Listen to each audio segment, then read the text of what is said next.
Welcome back to Orange Hat Reviews. I am going to be reviewing the movie Final Fantasy Spirits Within from 2001.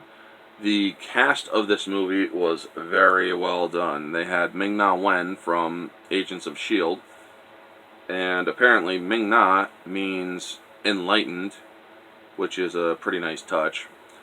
Alec Baldwin, Steve Buscemi, not Kiefer, but Donald Sutherland, all great actors. Plus James Woods, one of my favorite actors, is in this movie as the bad guy, so to speak. And I gotta say, he plays a bad guy that is just truly devious in General Hein. It's just, he's that devious. You also had Ving Rhames as one of the soldier or unit guys. That's with Alec Baldwin and Steve Buscemi, plus Harry Gilpin, I believe, was the other member of the group. This was just a well put together movie. Objectively, the writing could have been a little better. I mean, we understand that there was and still is a romantic tie between Gray and Aki, but she just kind of seemed a little too clingy. Objectively. Subjectively, I really love this movie. This is a great freaking original idea from the Final Fantasy makers and whatnot. I absolutely thought it was great. Subjectively. Objectively, you can actually see how the movie ages by the quality of the animation that they do. It is strictly CGI animation that they did for the characters. It's not, I don't think it was mocapped either, though. I mean, it could have been. I didn't see any of the special features that suggested it was, so I don't think it was. Anywho, the story is very compelling. How Earth in the near future, our current near future, it's like 2030 or something, a meteor will collide with Earth, and there's going to be a lot of so to speak ghosts coming out of it that are killing everybody. I mean, all the major cities are barren wastelands because of these things. And if they come into contact with you, if it's just a small little contact, you'll die painfully in like a few hours.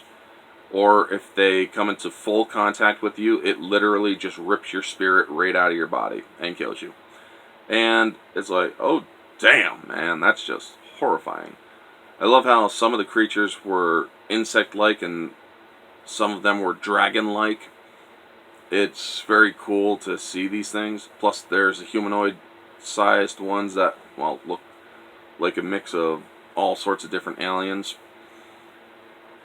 This movie truly had a great story. The writing, like I said, when it came to certain acting parts, the writing was just, it could have been a little bit better. But the performances were great. I really liked how each and every one of these characters acted and portrayed themselves. Ving Rhames, he was a military man, and he was very loyal and did what needed to be done.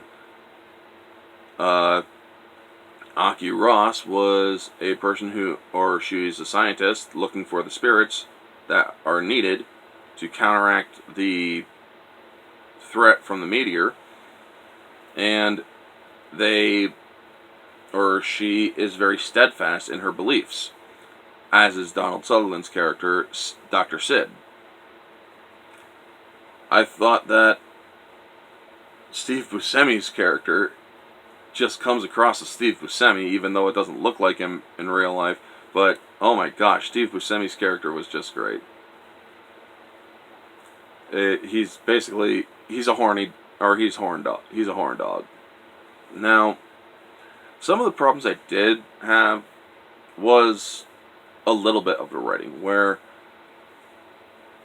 Aki does not want to let Gray, Alec Baldwin's character, sacrifice himself.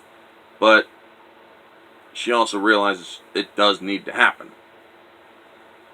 And it also shows that these two had a relationship before the events of the movie, still kind of like each other, and at the end, it's fully realized that they do still love each other and they don't want to lose each other.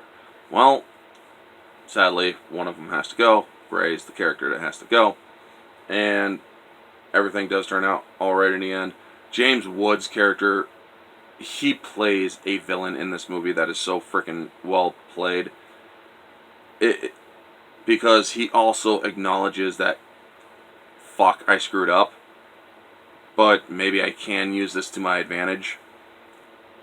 It's just, he has that semi-duality very well, but he is also very steadfast in his belief that what he is doing is for the betterment of the world, except that it really isn't. And then when he is ready to end it all and he sees an opportunity to fix it all, well, he's then full tilt and he doesn't care.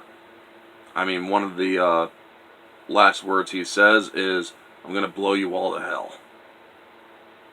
And yeah, it just goes really well with that kind of character. Like I said, this movie is very good. Anyway, and I do recommend it for people who do like the Final Fantasy games and whatnot. If you want to see a really original story, check this movie out. It really is good. The animation is not as good as most of the redos, like Final Fantasy VII redo and whatnot. This movie kind of touched off what Advent Children turned into with the animation style. It's just, this movie was the kickoff point, so to speak.